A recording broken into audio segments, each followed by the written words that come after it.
Yo guys, what is going on? Another day, another video. Here I am essentially encompassing all sneaker pickups I've made up to this point in 2023. Today is March 6th, so we'll see how quickly I get this video out. But the TLDR of it, been busy with real life, so creating content isn't quite my first priority these days. But I'm still buying sneakers as always. I've also made it a thing this year in 2023 to buy less, and 8 sneakers in a matter of 3 months isn't all too bad. Before I get into each one, there are some honorable mentions here. I'm missing the 2 A Ma Maniére Jordan 12s. I got both of those via raffle wins. They're still in the mail, so they'll eventually come. But yeah, I think that's pretty much it. Otherwise, follow me on social at StuffDonLikes. Check me out on eBay. All of this in the description. We could get right into it. So we're actually going to start over here. This is another honorable mention. Doesn't really deserve that much screen time because it's a very simple shoe, but a pickup nonetheless. These are a pair of Converse Chuck Taylor 70s. They're low top, white canvas, Dover Street Market collabed. They're a very simple sneaker. I've worn them a ton already. They're sort of my doorstep sneaker when going to work or anything casual, going out to bars or whatever. I got these straight from Dover Street Market on like a winter sale. I think it was like sub $40 I paid for them, so definitely couldn't beat it at that price. They went for $90. The Chuck Taylor 70 is different from like the run-of-the-mill Chuck Taylors that you'd find at like a Journeys or something, in that the canvas is a lot thicker. This one's cool again because of the Dover Street Market details. Otherwise, it's just a Converse All-Star Low. Great everyday wear. This one's a lot more solid than the, run-of-the-mill $50 pair, or however much they go for these days. So I don't have the box with me just because, again, this isn't really like a collectible sneaker. It's more like a wearable one. So this is one I made. Next up, you can kind of see them side by side, but we'll start with this one. This is the JJJJound Collab Reebok NPC 2. These dropped like mid-year last year in 2022. I forget the exact date, but I was very close to pulling the trigger on the sneaker many times. I even did pull the trigger on them. I think it was like End Clothing or Sneakers and Stuff or something, but they ended up canceling my order, which is fine because I was able to get them now. Had a 10% off coupon on eBay, so I was able to snag these at like $100 something, which is below retail. And if you go on GOAT, StockX, anywhere, these really are going for below retail, and really it's probably because it's a simple sneaker. So the NPC 2 is essentially in the same genre of like the Workout Plus, or like I'd say even like a Stan Smith or like a Kill Shot or whatever. Nothing particularly interesting about it. If you look up the NPC 2 non-JJJJound, like the inline ones, they don't go for much. The sort of selling point on this pair is obviously the JJJJound collab. This is the only glimpse of it you get on this sneaker. The tongue, there's nothing on it, nothing on the inside there. Essentially, it's just a white sort of tennis sneaker. Great for everyday wear. I've been going into the office a lot, so this is a sneaker that I imagine I'll be wearing a lot, especially come summertime. A lot of nice white cream details. Very lightweight. I think that's the nature of this silhouette in general. But the leather quality is actually very nice, I'd say. I mean, it feels synthetic, but it feels pretty good for, how much I paid for them. Terry inner lining, which is nice, gives it a more luxurious feel. Again, really cool, kind of everyday wear sneaker. Another JJJJound one, like I mentioned before that. These are the JJJJound Collab Classic Nylons with Reebok. Again, very lightweight sneaker, just like that. I think it's the nature of the actual silhouette. I haven't had a pair of classic nylons in a minute.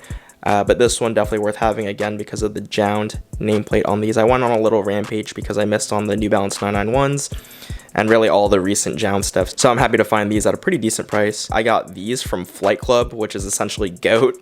I paid under retail for these. I think retail price when these dropped back in 2020 was like $150.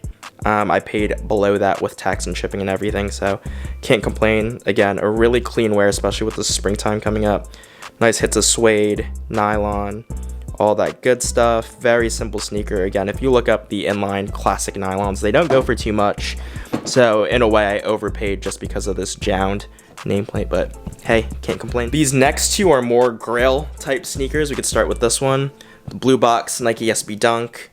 These are the Crown Royal SB Dunks from 2013.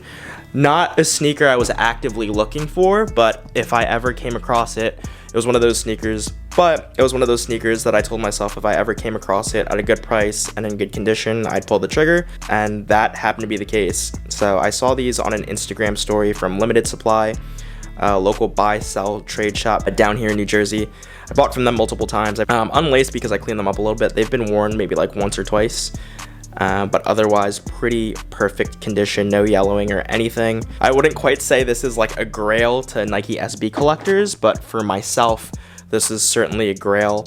I remember in 2013 when these dropped, I was in high school, didn't have any money for sneakers generally, but this is a sneaker that I wanted. You know, kind of just healing my inner child here. So nothing particularly interesting about this one. It's just an all over purple suede with the gold hits, again mimicking the look of the Crown Royal liquor. So gonna get these laced up eventually and wear them, just because again I'm a sucker for nostalgia, and this is definitely a nostalgic pickup for sure. You guys probably know what these are, but if you don't, these are the Fragment Design Collab Air Jordan 3 Retros. Classic yellowing in the back, but these are brand new, dead stock condition.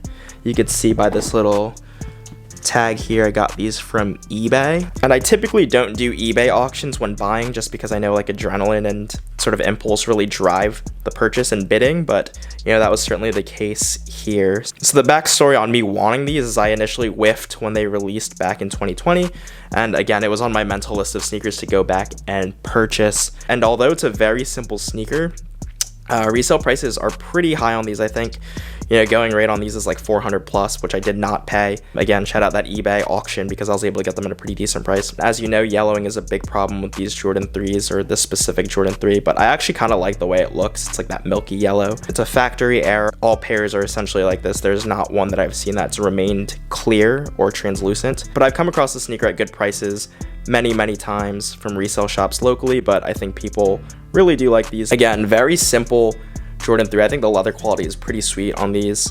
Black and white, can't really beat it. Look at that yellowing back tab. Again, the H look is pretty cool. I'm very much looking forward to wearing these in the spring and summertime. Moving along here, this one I picked up from StockX. I normally am not buying on StockX because I think they have ridiculous additional fees outside of, you know, the price you pay. But these were a good buy in my opinion because I was able to grab them for essentially retail plus shipping. These are the Tom Sachs collab Nike Craft general purpose shoe in the, what did they call this? The field brown colorway. So this marks the third release. I have the other two, that yellow pair, Sulfur it's called, and then the original studio pair. I wasn't particularly crazy about the sneaker, but the more and more I saw them on feet and on my Instagram feed, the more and more I felt I needed them. I didn't go too crazy trying for these at retail because I thought it was going to be pretty easy to get them, and you know, I tried on sneakers and wasn't able to get them. So yeah, I mean, not much to say about them. Again, they're kind of like a glorified kill shot, as I've mentioned in the past, but I think this all over brown sort of earthy tones is really in right now. These probably won't get that much wear as the weather gets nicer, more like a fall sneaker. However, I've already worn them a handful of times. They look pretty clean, but I've worn them a few times now. I've seen a bunch of people do cream lace swaps on these and they look crazy, so hoping to do that. But again, a very wearable shoe silhouette. We'll get a few more wears in on these before, you know, icing them for the colder months. Next up, a pair of New Balance 990 V3s, a silhouette that I love. These are the YCMC collab, dubbed as the Trailblazer. So when these initially dropped, I didn't really pay much attention to them just because, you know, to me they look like any other like Teddy Santis recent release New Balance 990 V3. But I actually got these in a trade from Trailblazer. Some dude had proposed these in a trade for a double up pair of Jordan 4s along with a pair of Dunks. I wasn't crazy about those Jordan 4s that I had, so I figured the cleanest way to do it was just do a trade. So I got these and a pair of Ame Leandor 550s, the gray suede ones that you guys have seen. And I've got to say, I'm really glad I got my hands on these. The quality of materials on here is sick. I love this high hair suede. I love the orange and purple and this like aqua-y color. Gives it, again, very much that like trail running look that these are going for, as well as like some like retro vibes as well. I like these laces on there. I might go for the cream ones, but generally this is a very cool sneaker. In the same vein as this general purpose shoe though, more of like a fall winter wear, less spring summer wear. So I've got them laced up. I haven't worn them yet. I'll probably get a few wears in before I tuck them away for later in the year again. But again, looks like pretty much any recent release New Balance made in USA from like Teddy or other collaborators. But you know, this one is pretty cool to me.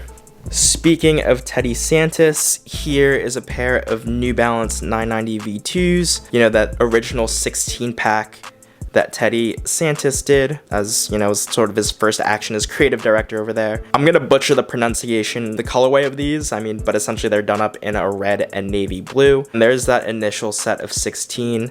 I know this colorway wasn't quite a fan favorite, and truthfully, I didn't really have my eye on, well, any of those, but particularly this one. It was mainly the deal that drew me in. I saw that these were up on kith.com for, I think it was $78 or something like that, and how can you pass up a made in USA New Balance 990 V2 at $78? So in my mind, these were a steal. Teddy's doing a ton of great work under that New Balance wing, but you know, $200 a pop, these sneakers. I'm being very selective with the ones I buy, but you know, if I'm able to find them at a deep discount like this, I'll go ahead and pull the trigger. So, you know, as more and more sneakers come out, especially from Teddy and New Balance, I'm sure there are going to be a lot of shelf sitters. So hopefully you all will be able to find some good deals as well. But this one pretty nice. I like the color blocking here. Materials are A1 as always, being a made in USA sneaker. Can't beat the price at the end. And then the sneaker to bring us home, probably one of my favorite sneaker releases this year. It's the Stone Island collab New Balance 574. So I'm not really doing much style content these days, but a big brand that I've adopted since, you know, mid 2022 is Stone Island. I've been buying a lot of their cargo pants. I have a few jackets. My big parka that I'm wearing in the winter is a Stone Island one. So, you know, I stay strapped with that badge on me. And here, big badge there, Stone Island at the tongue. This 574 looks really no different from like the traditional gray one. Those Stone Island hits there are really what brings the shoe together. The materials on here are pretty A1. If you were to blindfold me and tell me that these were a made in USA or made in England pair, I'd probably believe you, but they're not. They're like an inline, let me check the back of the tag here. They're an inline made in Vietnam pair, so quality material is pretty good. $140 retail price is pretty high, but you know, given the collaboration and sort of makeup of the sneaker, well worth it in my eyes. They're also not the traditional 574. I think they're like called the 574 Legacy.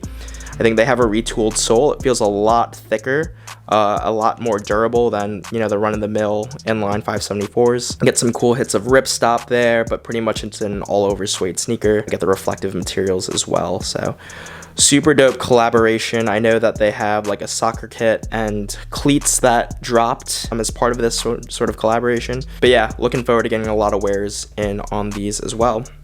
We'll have to see how long this video is after I chop it up, but that rounds out the set of pickups. Let me know what you guys think of these in the comment section below. Again, like I mentioned, 2023 is the year where I'm buying less sneakers. I have passed and missed on a lot of sneakers up to this point, but here encompasses a lot of the recent stuff I've gotten. So again, keep up with me on social, keep up with me on eBay, and we'll round it out from there. Thanks for watching. I'll catch you guys in the next video.